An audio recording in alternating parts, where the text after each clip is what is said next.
C'est en travaillant comme monitrice de terrain de jeu adolescente qu'elle découvre le monde de la politique municipale, de son importance dans tellement de services de proximité. Du coup, elle sait que c'est dans ce milieu qu'elle fera carrière. Elle a donc fait son bac en urbanisme, ayant en tête de travailler pour une municipalité, et décide ensuite de se spécialiser avec une maîtrise en administration des affaires. Elle a grandi à Montréal, mais sa famille maternelle était originaire de Baie-Saint-Paul. Ses parents avaient d'ailleurs un chalet dans la région et elle chérissait le souhait de venir s'y installer un jour. Aujourd'hui, ça fait 25 ans qu'elle s'est établie ici dans Charlevoix. On la connaît en tant que directrice de la MRC de Charlevoix, poste qu'elle occupe maintenant depuis 23 ans. Mais on la connaît aussi pour sa grande implication dans de nombreux organismes culturels et sportifs, notamment pour Rêve d'automne. C'est avec un grand plaisir que je rencontre et découvre aujourd'hui à TVCO une femme déterminée, engagée et très humaine, Madame Karine Horvat. Alors, bonjour Karine. Bonjour Pascal. Je suis contente que tu sois là aujourd'hui pour qu'on apprenne à te découvrir. Bien, merci de l'invitation. C'est ça, finalement, moi, je te connais seulement dans ton rôle professionnel là, pour la MRC. J'ai aucune idée de qui tu es, donc je vais apprendre ça aujourd'hui. Alors, Karine, tu viens de quel genre de milieu? J'ai dit dans l'introduction que tu venais de Montréal, mais tu viens d'une famille comment? Est-ce que tes parents étaient très instruits? Est-ce qu'ils travaillaient? C'était comment chez vous? Bien, en fait, oui, j'ai grandi à Montréal. Je suis née à Montréal, mais comme tu l'as indiqué dans l'intro, ma mère, elle est native de Baie-Saint-Paul et mon père est immigrant. Donc, il est arrivé au Canada comme réfugié politique en 1956. Ah, ouais. Donc, ça a fait... De quel pays, hein? De la Hongrie. Ah, ouais. Donc, mon nom de famille... Oui, Horvat. a des origines hongroises et Baie-Saint-Pauloise à moitié. Donc, je suis 50 Baie-Saint-Pauloise et 50 hongroise. Mais ça fait en sorte que toute notre famille au Québec était celle de ma mère, donc celle qui habitait et qui résidait à Baie-Saint-Paul. Ma grand-mère maternelle était ici à Baie-Saint-Paul, qui était beaucoup le noyau de toute la famille. Tu sais, il y était 10 enfants, ma mère, 10 frères et sœurs. Donc, c'est certain que tout tournait autour de ma grand-mère, qui était vraiment notre point rassembleur. Fait que Baie-Saint-Paul a toujours été une place là, très, très importante dans mon enfance et ma jeunesse, évidemment.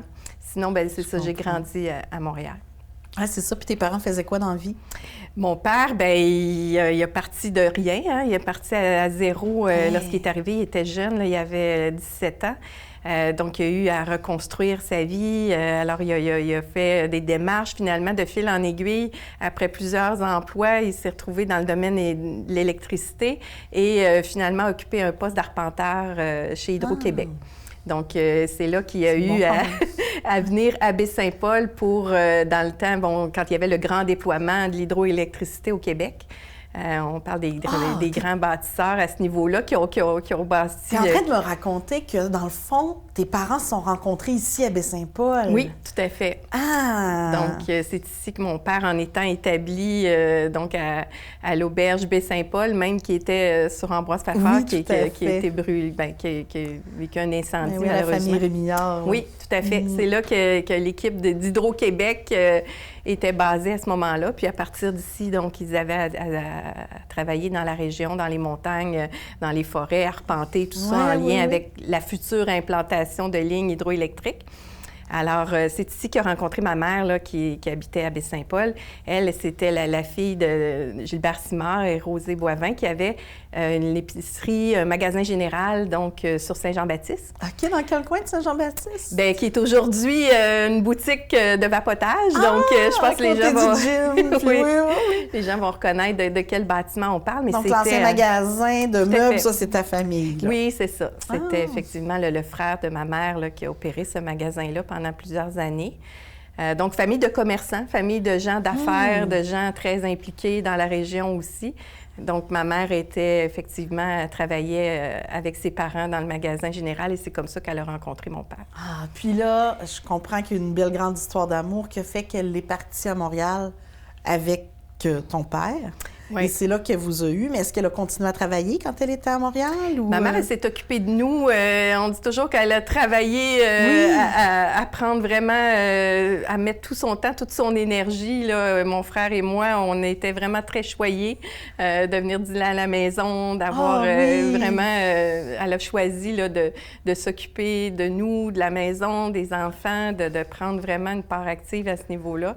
Donc, elle n'a jamais travaillé à l'extérieur là, après avoir quitté le magasin. Puis ton père, lui, le fait qu'il avait certainement là, vécu des traumatismes, des affaires dures, est-ce que ça paraissait dans sa personnalité? Est-ce qu'il avait peur pour vous? Je sais pas. Comment ça se démontrait? Bien, c'est certain qu'il a quand même connu des atrocités. Tu sais, la guerre, il est né en 1939, donc évidemment, il est né, il dit toujours en même temps que la guerre a débuté. Tout à fait. Fait qu'il a quand même vécu des choses très difficiles. Qui a fait en sorte qu'il a décidé de mettre les choses derrière lui, a été très déterminé à regarder en avant, à faire confiance à la vie. Là-dessus, ça a été plutôt un modèle que quelqu'un qui nous a freinés. C'est plutôt quelqu'un qui nous donnait un élan de se faire confiance dans la vie, parfois de recommencer à zéro, puis de se faire confiance, puis de faire confiance aux autres, aux gens aussi qui l'ont entouré. Il a eu la chance d'avoir des gens ici qui l'ont accueilli. Hein. On parle souvent d'immigration, à quel point c'est important, le réseau, les gens qui accueillent et qui font en sorte de retenir ces gens-là dans leur milieu de vie. Donc, il a eu cette chance-là là, d'avoir une famille qui l'a accueilli ici, avec qui il a grandi, puis pour qui c'était une deuxième famille, mais presque une famille de cœur. Puis toi, tu étais comment enfant? Est-ce que tu es un enfant sage, studieuse, ou tu es plutôt turbulente, joueuse de tours? Je dirais très studieuse, oui. Là-dessus, j'aimais beaucoup l'école. Des fois, je raconte des choses à mes enfants, puis ils n'en reviennent pas, mais c'est certain que moi, tempête de neige, maladie, tout ça, il n'y a rien qui m'empêchait d'aller à l'école. Ah ouais, t'aimais ça! J'étais plutôt triste à l'effet de manquer l'école. Même ma mère me racontait que des fois, on avait de la visite, des gens de l'extérieur. Elle m'offrait de rester à la maison avec des cousins ou des cousines, mais je voulais pas manquer l'école. Fait que j'ai toujours préféré aller à l'école que n'importe quel Donc, un autre enfant activité. sage? Oui, j'aimais. Est-ce que tes parents, mettons, t'ont donné des cours de piano, des cours de théâtre? En tant qu'enfant, là, dans quoi qu'on t'avait poussé, là, qu'est-ce que tes parents te voyaient faire? Là? Bien, j'ai eu la chance d'essayer plein d'affaires. Tu sais, mes parents étaient derrière nous, mon frère et moi, que peu importe ce qu'on avait envie d'essayer, de faire, ils étaient là, puis ils nous encourageaient à l'essayer puis à le faire. Fait que ça a fait en sorte que j'ai touché à plein de choses. Tu sais, j'ai fait un peu de patinage artistique, un peu de danse, du ballet classique, de la danse sociale, du dessin. J'ai essayé le basketball, j'ai essayé des sports, j'ai essayé le ski alpin. Donc, j'ai découvert le ski alpin aussi comme adolescent. On faisait toutes sortes d'affaires, puis sans être nécessairement bonne et extra bonne dans quelque chose, tu sais, j'ai touché à plein d'affaires. Ouais. Fait que c'était un peu ça mes parents m'ont toujours enseigné, de dire, tu sais, d'explorer dans le fond toutes les possibilités là, qu'on a dans la vie. Puis ton frère, lui, est-ce qu'il a fini par s'en venir à Baie-Saint-Paul, lui aussi? Est-ce qu'il a eu cet appel-là aussi de Charlevoix ou pas du tout? Non, bien, il est resté plutôt dans la région de Montréal. Maintenant, il est à Granby, donc il est plus en région aussi, mais il fait du télétravail, donc il a la chance aussi là, de... Puis est-ce que tu as encore tes parents? Oui. Oui. Sont-ils dans la région de Montréal ou sont venus ici? Non, à Baie-Saint-Paul. Mes parents habitent Baie-Saint-Paul depuis la retraite. Quand mon père a pris sa retraite, ils sont revenus à Baie-Saint-Paul donc pour occuper une maison à temps plein là, ici. Là, trouver la famille. Qui était une maison secondaire jusqu'à la retraite. Donc, c'était leur projet de retraite. Puis, fait que j'ai la chance de les avoir à mes côtés, qui m'ont toujours aussi beaucoup aidé avec les enfants, la famille. L'emploi que j'occupe a fait en sorte, parfois, quand les enfants étaient petits, que j'ai eu beaucoup besoin d'eux et ils ont toujours été là pour m'aider. C'est vrai qu'on va en parler. Ça a dû être vraiment, vraiment, vraiment quelque chose. Ta famille Baie-Saint-Pauloise, là, du côté de ta mère, est-ce que vous êtes encore tricotés serrés, des réunions souvent? Est-ce que c'est une famille qui a encore un cœur, même si la grand-mère est partie? Bien, on est 29 cousins et cousines, donc c'est sûr qu'on est maintenant un peu répartis à travers différentes régions du Québec. Donc, j'en ai quand même quelques-uns et quelques-unes à Baie-Saint-Paul que je vois, que je côtoie avec les enfants aussi. On a eu des fois l'occasion de se retrouver dans des événements sportifs ou que les enfants avaient, ou à l'école aussi. Mais c'est certain qu'avec le temps, chacun construit sa famille, puis on se perd de vue. Récemment, on a tenu des événements qui nous ont permis de se réunir à nouveau là, dans le cadre des fêtes grâce à l'initiative de certains de mes cousins et cousines, puis ça a vraiment fait du bien. On s'est comme replongé dans ces grandes fêtes familiales-là où tout le monde est présent, puis on s'est dit à quel point ça nous manquait, mais que malheureusement, avec le temps, on s'éloigne. Oui. Là, tu viens de dire que tu as des enfants. T'en as combien, toi? J'en ai 3. Tu as 3 enfants. Si tu es indiscrète, tu m'en dis quel âge? Non, c'est ça. Ma fille a 20 ans, j'ai un garçon de 18 ans et un plus jeune de 11 ans. Ah, ils sont grands, hein, quand même. Oui. L'aide de maman doit être moins essentielle. Oui, c'est ça. C'est certain qu'à l'époque, j'en ai eu 2 rapprochés. Là. Les 2 plus vieux sont quand même près l'un de l'autre. Donc, c'est sûr que ça a été une période assez intense. Mais si j'ai bien compris, ça fait 25-26 ans que tu es ici. Donc, tes enfants sont nés ici. Oui. Est-ce que le papa était de Charlevoix? Non, mais lui, il travaillait ici, donc il n'était pas natif de la région, mais je l'ai rencontré aussi dans la région. Comme mes parents, on s'est rencontrés ici. Puis c'est ici donc qu'on s'est établi. On a habité à Saint-Hilarion pendant presque 20 ans. Saint-Hilarion? Oui. Tu faisais Saint-Hilarion, Baie-Saint-Paul à tous les jours pour le travail? Oui, j'ai fait ce chemin-là régulièrement.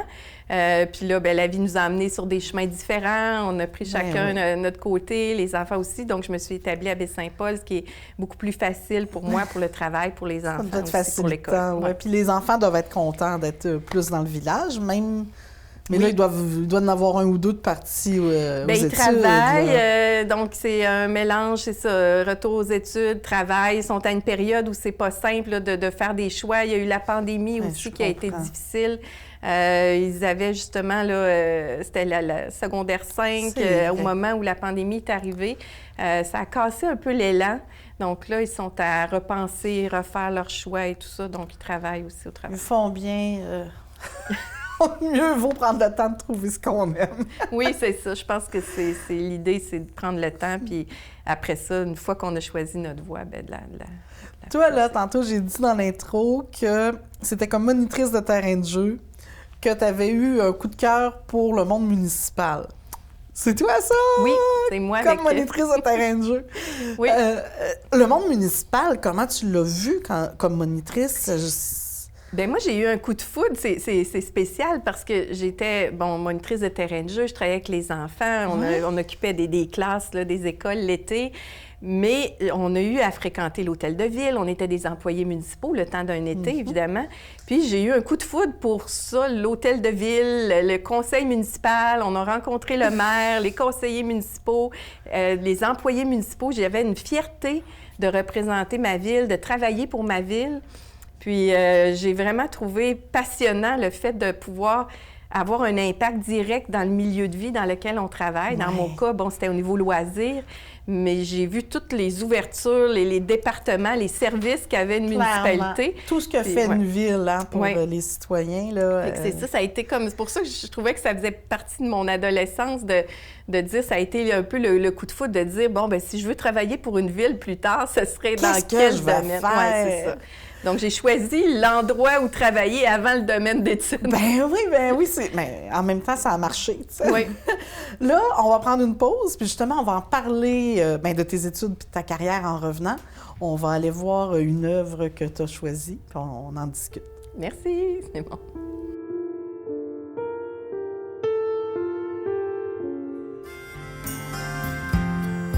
Et si fragile, et si fragile, on n'atteint pas toujours le but qu'on s'était fixé autrefois. On ne reçoit pas souvent son dû. La justice choisit où elle va, et la vie est si fragile.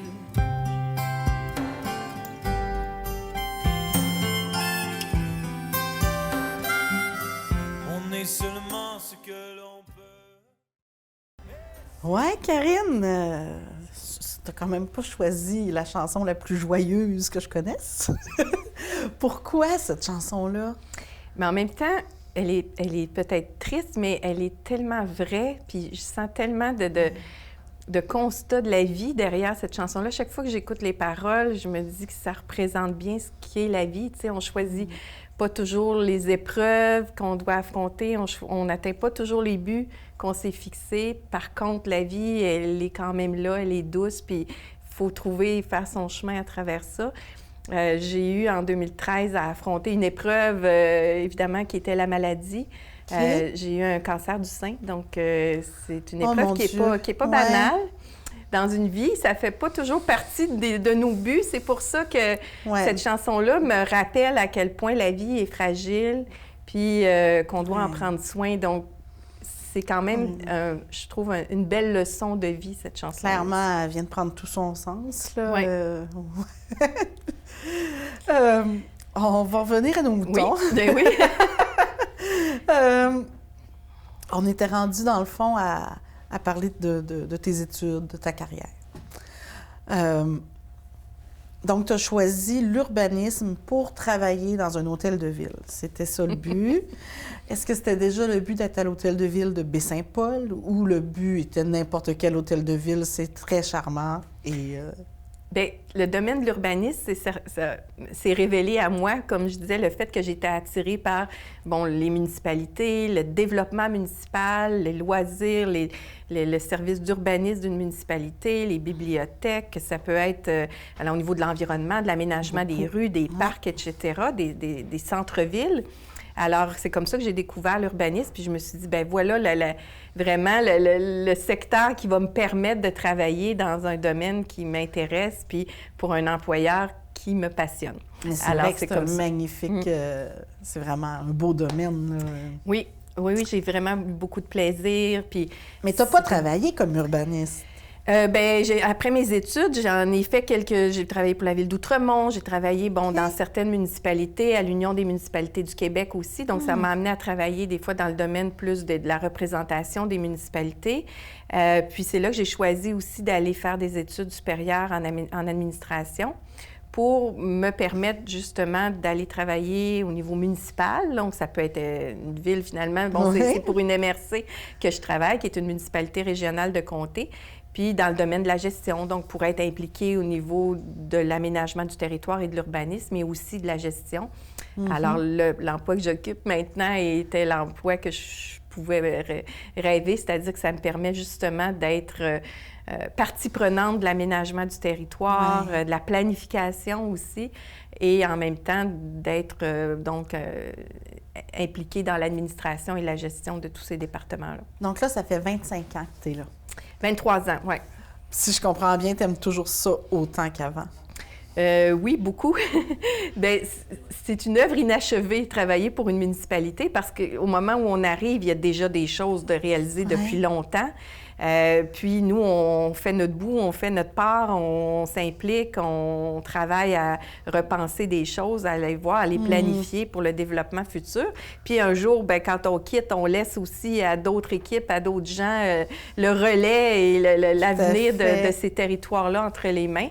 Fait que le bout qu'on fait, je pense qu'on a à cœur d'y mettre du nôtre, du sien, de notre vision, puis notre implication, mais c'est un milieu qui m'intéresse et qui me passionne encore toujours autant. Puis il y a des nouveaux projets, il y a des nouvelles réalités, il y a des nouveaux enjeux tout le temps. C'est tellement varié, voilà. Puis tout le temps des nouveaux défis aussi là, à relever.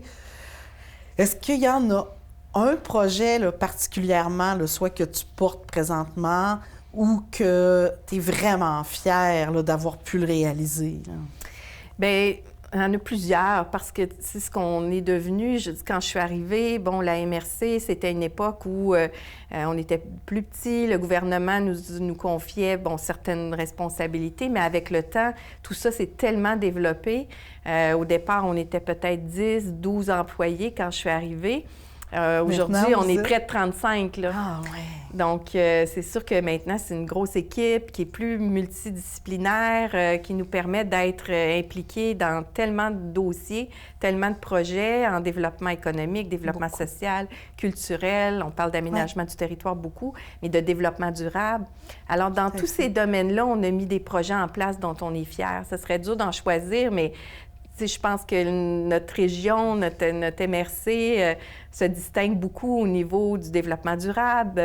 On a été très actifs, la population nous suit aussi beaucoup dans le domaine de tout ce qui est la protection de l'environnement, la gestion des déchets, des matières recyclables, du compostage. On est comme tout le temps un peu en avant, à l'avant-garde. Puis ça, c'est intéressant. On est très fiers de ça. Mais je comprends. Il y a de quoi être fière, Karine. Bien, c'est toute une équipe. Hein? Je pense que c'est le travail, justement, comme je disais, d'avoir des gens dans tous les domaines. Moi, je le dis souvent, je me vois plus à l'effet un chef d'orchestre qui fait en sorte que chacun joue de son instrument, puis quand on met tout ça ensemble, ça fait la plus belle mélodie qu'il n'y a pas. Mais c'est un peu ça, le travail d'une équipe. Oui, mais en tant que directrice aussi, c'est beaucoup ça de la gestion d'employés. Aller trouver les bonnes ressources, probablement, là, pour les réussir, vos mandats. Là. Oui, puis de déléguer, de faire confiance, les gens sont à la bonne place, puis ont à cœur tout ce qu'ils font. Puis on le voit, ils s'investissent tellement dans les projets, ils soumettent des idées, ils sont présents. Le milieu, on n'a que des bons commentaires là, sur la collaboration que les entreprises, que les partenaires, que les organismes peuvent avoir. Donc, c'est intéressant de contribuer à cette réussite-là. Là, je vois le logo de la MRC en arrière. Pendant que j'étais devant moi, peux-tu me l'expliquer? Qu'est-ce que c'est? C'est une fleur? C'est un bateau? C'est quoi exactement? Bien, en fait, c'est un dessin d'artiste. On voulait à l'époque une inspiration d'artiste. C'est Denis Reed qui a fait le dessin. Et ça représente évidemment nos montagnes parce qu'on voit, les reliefs et tout ça. Donc, la verdure, les différentes teintes de vert parce qu'on a différents milieux. Hein? On a de l'arrière-pays, on a évidemment toutes les montagnes, le massif, etc., de Petite-Rivière Saint-François. Le bleu, bien évidemment, notre fleuve Saint-Laurent, nos rivières, donc vraiment tout ce qui fait l'attrait du côté maritime qu'on a. Puis, à travers tout ça, donc l'espèce de coup de pinceau qui nous représente aussi là, tellement pour le talent des artistes, le talent artistique, le fait que notre région se démarque beaucoup là, au niveau des arts et de la culture. C'est vrai, culturel. Puis, vu qu'on aime la politique municipale, tu serais pas intéressée à devenir conseillère, à devenir une élue, à avoir un autre pouvoir décisionnel? Bien, je pense qu'on est destiné à être un élu ou on est destiné à être un employé municipal. Moi, ma place qui est à côté puis derrière les élus est tellement importante pour moi de les mettre à l'avant-place. Je ne ferais pas une bonne politicienne parce que je suis celle qui réalise, qui est là puis qui fait les choses pour supporter les élus, la vision des élus, pour les accompagner puis faire en sorte que les choses se réalisent en fonction de leurs intentions et de leur vision. Donc, je pense que quand on est élu, j'aime pas assez me mettre à l'avant-plan. J'ai parfois pas confiance nécessairement. Donc, ça fait en sorte que je suis une bonne accompagnatrice, mais je suis pas nécessairement la personne qui serait à l'aise dans la politique active. Donc là, tu es comme sur ton X, finalement, si je comprends bien. Oui, je suis à ma place, puis j'aime beaucoup faire en sorte tout ce que les élus amènent, suggèrent, pensent, réfléchissent, bien, que nous, on puisse le matérialiser, puis qu'on puisse être une partie du casse-tête là, à ce niveau-là, mais d'être à l'avant-plan, ça prend des gens fonceurs, ça prend des gens qui défoncent les portes, tu sais, qui poussent les élus. Moi, j'ai beaucoup d'admiration pour les élus, donc j'en parle depuis que je suis jeune, mais c'est des gens que je trouve qui foncent, puis qui sont là qui croient à une cause, puis qui mettent beaucoup d'énergie, puis qui n'ont vraiment pas peur des fois de faire des erreurs, puis de se tromper, puis c'est parfait parce qu'en même temps, ils avancent, puis ils nous font avancer, puis ils nous font progresser. Puis ça, que ça change tout le temps, donc, ton équipe patronale, hein, comme moi, ce sont les élus qui sont nos grands boss, finalement. Oui. Que ça change régulièrement. Toi, tu es vraiment dedans en tant que directrice. C'est toi qui fais affaire avec eux, qui est au conseil des maires, qui est... Est-ce que c'est parfois difficile quand on n'a pas exactement les mêmes valeurs ou quand ce qu'on nous demande, ça vient à l'encontre de de ce que toi, tu aurais fait? Bien, j'ai eu la chance, je pense, de travailler avec des élus qui étaient très sensibles, très à l'écoute, puis qui nous consultaient, qui utilisaient beaucoup notre expertise pour vraiment faire équipe. Puis c'est pour ça que je dis, au niveau élu, au niveau des employés municipaux, quand on fait une équipe puis qu'on peut donner notre point de vue, donner notre idée, faire des suggestions, les choix en bout de ligne sont faits, puis il faut faire des choix parfois qui sont déchirants, qui sont difficiles. Les élus, donc, c'est leur responsabilité, mais quand on a tout donné puis qu'on a vraiment fourni l'effort qui était demandé, puis qu'on a fait toutes nos suggestions, puis qu'on a eu la chance de donner tout l'éclairage qui pouvait leur être donné pour pouvoir prendre une bonne décision, bien après ça, je pense qu'on est toujours bien avec les décisions qui sont prises. Puis c'est pour ça que je dis l'important, c'est de faire une bonne équipe. Puis j'ai eu la chance de côtoyer des élus municipaux qui ont été vraiment très, très ouverts, qui avaient une vision régionale, qui croyaient beaucoup au travail de la MRC, qui nous supportaient, qui étaient derrière aussi nos décisions. Je pense que j'ai été chanceuse jusqu'à date parce que j'ai eu cette chance-là incroyable. C'est vrai que c'est une chance, mais en même temps, ça me fait penser que quand on me parle de toi professionnellement, on me dit toujours que travailler avec toi, c'est facile, que c'est agréable, que tu es humaine, que tu es très... pas mère-poule, mais très encadrante puis sécurisante pour ton équipe. C'est souvent ça qu'on me dit. Justement, c'est quoi ta façon de faire pour que ces gens-là se sentent presque en famille en travaillant avec toi? Bien, je pense que ce qui est important de savoir, c'est que moi, je délègue, puis je crois beaucoup à la connaissance puis à l'expertise des gens. Je ne crois pas que je suis celle qui doit savoir exactement ce que chacun a à faire. Moi, comme je le dis, je suis plus là pour encourager. Si quelqu'un veut aller dans un sens, puis qu'il nous démontre qu'il peut le faire, qu'il a les ressources, qu'il a l'énergie, le temps, puis l'intérêt pour un domaine. Fait que je pense que c'est ce que les gens aiment parfois, de pouvoir, dans un travail, explorer des choses. Puis toutes les personnes sont différentes. Certains privilégient un type de projet ou pensent à quelque chose, puis ils vont être très à l'aise là-dedans. Quelqu'un d'autre va arriver, va occuper le même emploi, puis va aller dans un autre sens avec dans d'autres voies, mais en fin du compte, on rejoint quand même nos objectifs. Là. Toi, t'es bien avec tout ça. Tu laisses vraiment les gens s'épanouir dans leur créativité, finalement. Là. Bien, je pense que c'est ça, l'art de déléguer, c'est vraiment de savoir, de faire confiance aux bonnes personnes, dans les bons postes, puis qui font effectivement les bonnes stratégies, puis qui mettent en place les projets qui les passionnent. Je me dis que si tout le monde occupe un emploi qui le passionne, bien, je pense qu'en bout de ligne, c'est tout le monde qui est gagnant là, dans l'équipe. Donc là, on va prendre la deuxième pause. On va aller voir l'autre œuvre que tu as choisie.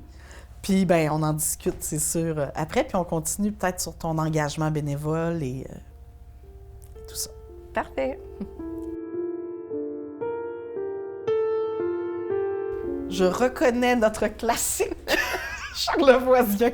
Que t'aimes La Guerre des Tucs, c'est pas trop surprenant. C'est impossible de pas aimer ce film-là. Mais pourquoi il est aussi important pour toi? Bien, j'avais exactement l'âge de ces personnages-là. J'avais 12 ans quand La Guerre des Tucs a sorti. Puis évidemment, c'est des jeunes de 12 ans qui jouent dans le film puis qui sont là. Puis pour moi, ça a été, si je pense, le film que j'ai vu le plus souvent. Tu sais, des fois, il y a un livre ou un film qu'on revoit et qu'on lit régulièrement.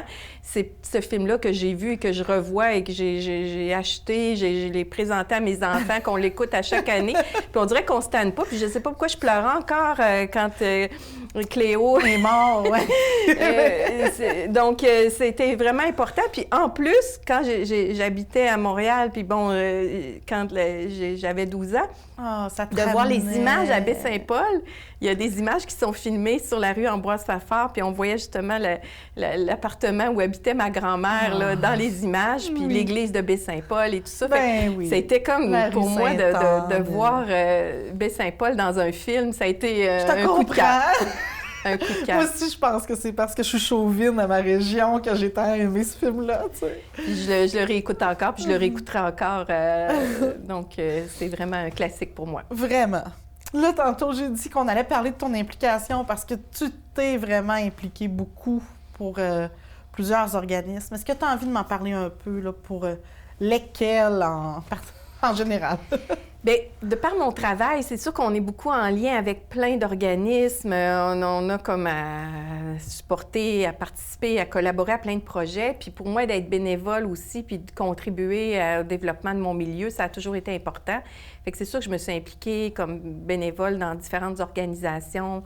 La traversée de Charlevoix, le marché de Noël. Bon, l'été dernier, j'ai donné du temps aussi au festif. Évidemment, Rêve d'automne, j'ai été très impliquée, là, bénévole pendant facilement une vingtaine d'années. Oui. Sur les 28 ans de Rêve d'automne, je dirais qu'il n'y en a pas beaucoup que j'ai manqué là, en termes de bénévolat. Là, ça, c'était pour Rêve d'automne, mais t'es pas bénévole pantoute, là. Là, bien, j'ai eu la chance, comme présidente du conseil d'administration, d'accompagner une délégation d'artistes en 2017. Rêve d'automne a pu aller présenter une exposition. Donc, où on avait 4 artistes, Henriette Gagnon, oui. Jimmy Perron, Patricia Belrose, Umberto Pinochet, qui nous ont vraiment représentés avec brio. Puis on voit cette exposition d'œuvres des artistes de chez nous qui se tient à Nanjing, en Chine. Puis, bon, moi, j'avais décidé de les accompagner de mon propre chef, mais ça m'a rendu tellement fière. Puis pour moi, c'était un beau voyage en bonne compagnie. Puis de représenter la région comme ça, puis de côtoyer des dignitaires, des diplomates aussi de la Chine, puis de montrer que... avoir été par toi-même, ça n'aurait pas été pareil, oui. Non, puis de montrer que le Québec, puis Charlevoix rayonne donc à l'étranger. On le sait déjà, on est connus et reconnus, mais on a parlé de nos artistes, de nos coups de cœur, puis évidemment de nos talents, puis de notre région pendant 2 semaines. Mais ça a été vraiment un beau voyage. Mais c'était pas ton premier voyage, là. T'es-tu une fille qui aime voyager? T'es-tu une voyageuse? Oui, bien, j'aime beaucoup voyager. Pendant mes études, là, on voit ici au Maroc, à chaque fois qu'il y avait un voyage d'études, c'est sûr que dans le domaine de l'urbanisme ou de l'aménagement du territoire, il y avait certains voyages d'études. Je les prenais tous. Je m'inscrivais, je participais, j'étais allée à New York. Dans ce cas-ci, bon, ça a été un voyage au Maroc où on a fait une étude d'impact environnemental là, pour le compte d'Hydro-Québec. Donc, c'était des voyages, mais qui étaient intéressants parce qu'on était accompagnés d'enseignants, de professeurs qui nous montraient une autre dimension aussi du territoire. Ça. Puis ça ouvre nos horizons, ça permet de voir tellement de choses, de voir des populations aussi, d'être ouvert à, évidemment, plein de milieux différents. Dans ce cas-ci, c'était le Maroc, mais bon, aux États-Unis, c'est autre chose. On a eu la chance de voir aussi d'autres villes, donc ça si je comprends bien, toi, tu aimes voyager, mais quand ça fait partie d'un cadre, soit professionnel ou soit d'école, mais t'es pas une aventurière qui partirait seule, mettons. Seule, j'aurais un peu, des fois, une petite crainte. Oui, c'est vrai que quand je regarde ça, j'ai fait beaucoup de voyages avec des groupes, des gens, des amis, accompagnés avec mes enfants récemment. Okay. Oui, je suis allée au Mexique. Donc, il y a eu des choses que j'ai fait avec eux. Toute seule, c'est vrai que j'en ai pas fait beaucoup. Mais moi non plus, je suis pas sûre que je serais bien bonne toute seule. Mais j'aime voyager, puis j'aime découvrir la gastronomie. Donc, les gens, puis les côtoyer. Puis c'est ce qui était intéressant dans les voyages d'études. À 15 ans aussi, on est allé en France avec notre harmonie à l'école. Bon, j'étais dans l'harmonie, puis on est allé donner des concerts, et puis on était dans des familles. Fait que quand tu vis dans une famille... c'est différent. Ben oui. Puis là, ils t'accompagnent, puis bon, ils te font visiter, puis ils te font voir des choses que tu verrais pas nécessairement comme touriste. Fait que ça a été un peu ça dans plusieurs de mes voyages, en étant étudiant ou hébergé chez des gens ou dans des familles d'accueil. Bien, ça a été des fois des expériences un peu plus terrain.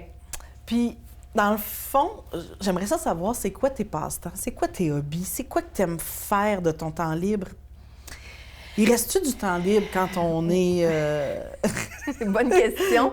Quand on est directrice d'une MRC. Oui, bonne question. Je pense que j'ai mis aussi beaucoup d'énergie à accompagner mes enfants dans plein de choses. Fait que si mes enfants jouaient au hockey, je m'investissais dans le hockey, je les accompagnais, je suis présente, je manque pas un match, je m'implique comme gérante. Donc, tu sais, j'essayais de tout le temps d'aller à fond dans ce qu'on faisait. Même chose, ma fille a fait de la danse. Un peu comme je disais quand j'étais jeune, que mes parents m'avaient incité à essayer de plein de choses. Bien, j'ai fait ça avec mes enfants aussi.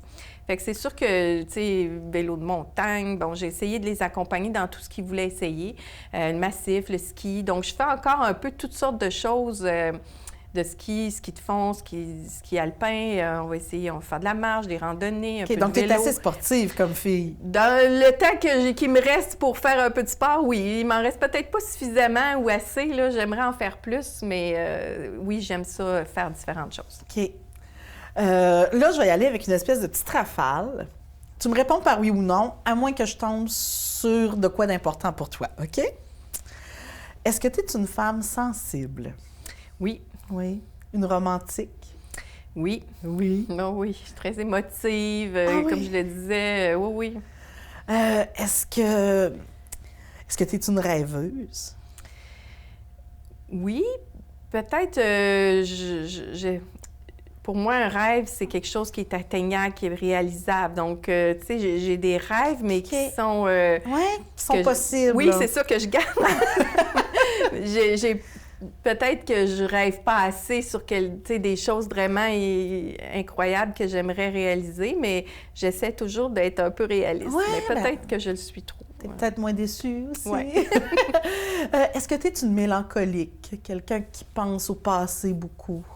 Non, je regarde en avant, puis des fois, on vit des choses, puis ça nous amène à refaire des choses différemment, puis c'est correct des fois de recommencer, puis comme je le disais un peu dans la chanson tout à l'heure, on n'atteint pas toujours nos buts, mais on avance, puis on y va quand même.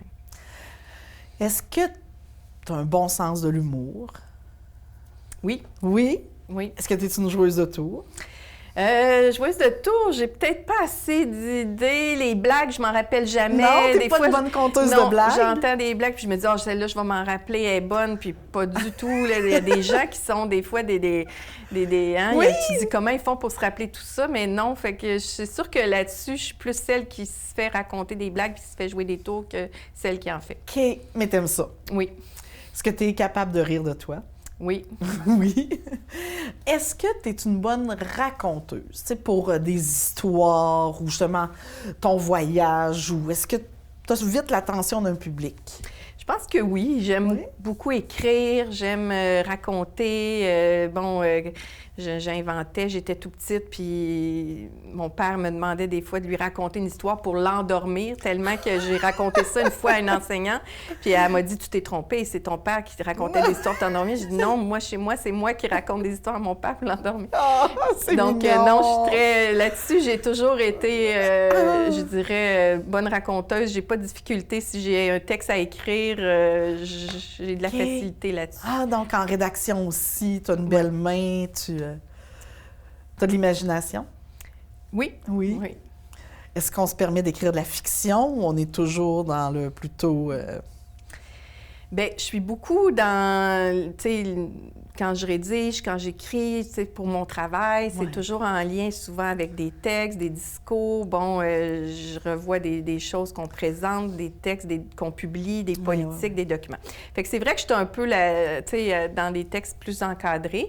Mais récemment, j'ai accompagné mon père dans l'écriture de ses mémoires. Là, il a décidé de raconter un peu, les événements de sa vie d'adolescent qui l'ont amené justement à quitter la Hongrie puis à s'en venir au Québec. Comment tu t'es sentie avec ça? Tu as dû avoir droit à bien des confidences que tu ne savais pas avant? Oui, en effet. J'ai appris des choses sur mon père parce que là, il a décidé, tu sais, de se livrer puis, de raconter tout ça. Puis je l'ai accompagné là-dedans. Donc, ça a été aussi quelque chose de bien intéressant, mais qui m'a occupé beaucoup, je dirais, dans les 2-3 dernières années. Ça a été un bout de temps. En tout cas, je l'ai trouvé très persévérant dans cette étape-là parce que c'est pas sa langue maternelle. Donc, j'ai eu à corriger, à réécrire. Fait que c'est parce que tu me parles d'écriture puis d'inventer. Mais là, j'étais beaucoup dans le réel, encore une fois, dans les mémoires et tout ça. Puis ça, c'est quelque chose que j'ai aimé beaucoup. Je comprends, mais quelle chance tu as là, d'avoir ça. Oui. Ouais. Puis, va rester. oui. Puis, tu sais, de son côté, il disait un peu comme tu dis quand tu parles des entrevues, que toute personne a une vie intéressante à raconter, a vécu des choses. Bien, c'était un peu ça qui a été comme un peu la bougie d'allumage de son côté pour écrire ses mémoires, de dire, bien, c'est ma vie à moi, mais elle a certains côtés intéressants. C'est puis, sûr. qu'il a vécu. Ouais. Ah, c'est beau. Est-ce que tu es une femme ordonnée? Oui, je n'ai pas le choix de l'être. Toujours à l'heure? Oui, Oui. très ponctuelle, oui. Est-ce que tu es une bonne cuisinière? J'aime beaucoup faire des desserts, j'aime expérimenter. Tu sais, quand c'est compliqué, les desserts. Oui, puis des fois, on voit quelque chose, puis le défi de dire, il faut que ça ressemble à ça, ou dans un livre de recettes. J'adore les livres de recettes, j'en ai plusieurs que j'achetais. Là, maintenant, avec Internet, on a pris d'autres façons de travailler les recettes maintenant. Mais c'est ça, j'aime beaucoup, des fois, essayer pour une première fois une recette. Puis est-ce que tu es du genre à inviter beaucoup de gens, des amis, des grandes tablées? Es-tu une bonne hôtesse? J'aimerais l'être plus encore. Tu sais, je te parlais du temps que j'ai pas là, suffisamment des fois pour faire des loisirs ou de l'activité récréative. J'aimerais recevoir plus. Puis bon, mais quand je le fais, j'essaie de bien le faire, puis de faire de l'entrée au dessert, puis de faire plaisir aux gens qui Les petites assiettes dans les grandes, alors? Mais c'est ça. Mais ça demande du temps, effectivement. Puis... question un peu personnelle. Est-ce que tu es croyante? Croyante, oui. Pratiquante, non. Croyante en quelque chose, en des... Tu sais, j'ai de la misère à mettre un nom ou une religion sur ma croyance, mais je pense qu'on a tous à l'intérieur de nous, tu sais, des forces auxquelles on croit, des forces auxquelles on se rattache, ou quand la vie est plus difficile. Tu sais, on parle de prière, on a toute notre façon de faire nos prières, mais de s'adresser en même temps à quelque chose qui est plus grand que nous, puis peut-être qui nous fait du bien. On dit des fois lancer dans l'univers quelque chose, mais c'est ça pour moi la croyance, c'est de dire qu'il y a quelque chose, il y a une force plus grande que nous auquel on peut se rattacher, puis on peut Je te demanderai pas si tu es écologiste. Il me semble que ça va de soi avec ton mandat. Mais est-ce que tu es féministe? Oui, dans le travail que je fais, je suis fière de côtoyer des femmes élues, des femmes qui sont actives dans différents domaines. Je pense que c'est l'égalité qui fait notre force, la diversité. J'aime être entourée de jeunes, de gens d'autres générations, d'aînés, même chose au niveau des femmes, des hommes. Je pense que c'est la richesse d'un milieu quand il est le plus diversifié possible est intéressant parce que le point de vue des femmes est différent des fois du point de vue des hommes. Donc oui, je suis féministe dans le sens où je pense qu'il faut que les femmes prennent leur place, puis elles ont vraiment une voix. Puis dans les milieux, des fois, ou dans les organismes où il n'y a pas suffisamment de femmes, c'est une faiblesse. Puis on a à travailler pour qu'il y ait davantage de femmes. En politique, les choses s'améliorent. Oui, tranquillement.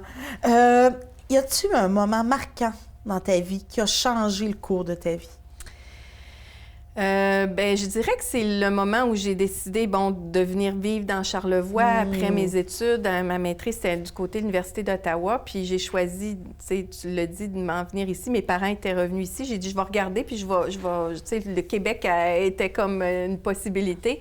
Mais mon cœur était ici. Puis donc, ça serait de venir ici, le J'ai moment... appliqué sur un emploi ici, là, à l'époque, au Centre local de développement. Puis c'est comme ça que je me suis établie il y a 25 ans. Fait que ça a été C'est vrai, ça a changé ta vie. Oui. As-tu une qualité qui t'a vraiment aidé ou un défaut qui t'a vraiment nui là, dans ta vie? Bien, je suis tellement optimiste, tu sais, je suis toujours positive, puis je pense qu'il y a toujours des solutions à tous les problèmes, mais ça fait en sorte que des fois, en étant tellement optimiste, puis ça fait en sorte que je sous-estime peut-être certaines embûches ou difficultés. Mais en même temps, ça m'a aidée dans la vie parce que je pense que si des fois on imagine ou on pense à toutes les embûches possibles, on n'avance pas ou on se freine. Fait que le fait que je pense pas à tout ça, ça fait que je me lance dans les choses. Ça vient-tu avec une espèce de naïveté, dans le fond? Oui. Oui, hein? Oui. C'est quoi le plus grand défi que tu as relevé? Bien, je dirais que c'est de traverser l'épreuve du cancer. Ça a été une épreuve personnelle qui nous amène, bon, physique, psychologique, à passer à travers tellement d'émotions. Puis heureusement, je pense que la recherche avance bien. Au Québec, on a la chance d'avoir un réseau de santé vraiment incroyable. Mais donc, tu as été dans ce processus-là quand même de nombreuses années. Probablement, ça a dû être long, tout ça. Bien, je dirais que l'année 2013 a été difficile avec des traitements, avec, bon, mais... Tu as réussi à garder ton emploi quand même, à tout faire quand même? Oui, bien, j'avais des jeunes enfants. Mon plus jeune avait 2 ans seulement. Donc, c'est sûr que c'est... Puis c'est correct aussi, parce que des fois, les jeunes enfants nous ramènent au fait que tu as beau être malade ou avoir des réactions suite à un traitement. Bien, lui, il faut qu'il prenne son bain, il faut qu'il mange. Donc, ça m'a fait... Je pense passer à travers aussi. Est-ce que là, tu es vu en rémission? Facilement. Oui, bien, ça va faire 10 ans. Bravo! Donc, en fin d'année. Fait que c'est une autre étape de ma vie, là, ces 10 ans-là. C'est parti, ça veut dire. Oui. Y a-t-il quelque chose qu'on se doute pas de toi, qu'on serait bien surpris d'apprendre? Bien, je dirais que j'ai beaucoup d'admiration. Je disais, bon, pour les politiciens, c'est des gens avec qui je travaille depuis 25 ans, donc que j'admire. Mais j'ai aussi beaucoup d'admiration pour les athlètes, les sportifs, les gens. Donc, ça fait en sorte que je suis une fan assez incroyable là, de Jeux olympiques, par exemple. Je vais me réveiller la nuit, moi, pour écouter un match parce que je veux vraiment m'assurer de le voir en direct, là, quand les filles ont gagné la médaille d'or au soccer ou au hockey aussi, avec évidemment des joueuses de Charlevoix, donc encore plus. Mais toutes sortes d'athlètes québécois, j'aime regarder. Sport, oui, j'aime le regarder parce que je l'ai dit, je suis pas, une sportive aguerrie, donc j'ai beaucoup d'admiration pour les sportifs qui, évidemment, investissent tellement, puis d'énergie, de détermination dans la pratique de leur sport. Fait que ça, c'est quelque chose qui m'est particulier. Puis toi, ça serait quoi ton rêve? Si tu avais de quoi que tu aimerais vraiment réaliser? Bien, moi, je pense que c'est de continuer à voyager, de réussir, d'avoir toute la santé. On dit toujours qu'avec la santé, on peut aller loin, d'avoir la santé qui me permet de découvrir encore d'autres milieux. Bon, j'ai eu la chance d'aller dans certains continents, d'Afrique, Amérique centrale, Europe, mais bon, il reste l'Australie, l'Océanie, il reste encore des coins... Donc, tu te souhaites un petit tour du monde, là. Il reste encore des coins à découvrir, l'Espagne, l'Italie. L'Italie, c'est un milieu que j'aimerais, un pays que j'aimerais tellement. Tu te dis que tu vas faire ça à ta retraite ou tu espères plus le faire en prenant un mois de vacances par-ci, par-là? Bien, je pense qu'il faut pas trop remettre à plus tard qu'est-ce qu'on a envie de faire. Donc, de temps en temps, réussir à faire des voyages à travers notre vie parce que, bon, on l'a vu, la vie est fragile, on ne sait jamais. Puis, je pense que faut en profiter aussi pendant qu'on a justement l'énergie, la santé, le temps. Fait qu'au travers mon travail, les vacances, les loisirs, d'essayer de découvrir encore plein de régions. J'aimerais ça savoir, c'est quoi ta plus grande fierté? Bien, c'est sûr que d'avoir des enfants dans la vie, puis de les voir grandir, devenir des adultes, puis prendre leur envol, puis leurs propres décisions, c'est une fierté. T'es fière? Ils sont beaux, tes enfants. Ils sont fins, tes enfants. Je les connais pas. Ils sont comment, tes enfants? Oui, bien, c'est des jeunes aujourd'hui qui font confiance, qui débutent, qui démarrent dans la vie, puis, de voir qu'on les a amenés jusque-là, qu'on leur a fait découvrir des choses. Puis parfois, on le sait comme parents, bon, ils nous disent qu'on n'est pas dans le coup ou qu'on n'a pas raison, évidemment. Mais à un moment donné, on s'aperçoit que, oups, là, ils prennent leur envol, puis tout à coup, ils reviennent avec des choses qu'on leur a dit, ils veulent faire des choses qu'on leur a suggérées, ils prennent nos conseils. Ça, c'est toujours un petit élément de fierté. Eh bien là, Karine, on a fini. Il reste une seule question. On va se quitter là-dessus. J'aimerais savoir, est-ce que tu as une leçon de vie? Est-ce que tu as un message là, qui pourrait m'être utile? Bien, une leçon de vie. Je pense que c'est ça. Il faut être résilient dans la vie. Il faut prendre les épreuves qu'on a, mais il ne faut pas hésiter à des fois revoir, repenser, puis se donner se donner le droit à l'erreur, puis d'essayer de refaire ou de revoir comment on peut faire les choses différemment. Je parlais d'optimisme tout à l'heure, bon, de naïveté. Fait que c'est sûr que même si on a des difficultés, la maladie, comme on voit, on peut rebondir, puis il ne faut pas se laisser abattre. Je pense qu'il faut essayer toujours de regarder en avant, puis de faire confiance. On a beaucoup de résilience, puis comme être humain, on voit qu'on a une capacité d'adaptation qui est très grande. Mais il faut lui faire confiance, puis il faut se donner le temps aussi là, pour mettre tout ça en place. Mais je pense que tout le monde a ce qu'il faut pour relever les épreuves et les défis qu'il a à affronter. Ouais. Mais merci, Karine. C'était super agréable de mieux te connaître. Ça m'a fait plaisir. Merci beaucoup, beaucoup, beaucoup. Merci à toi.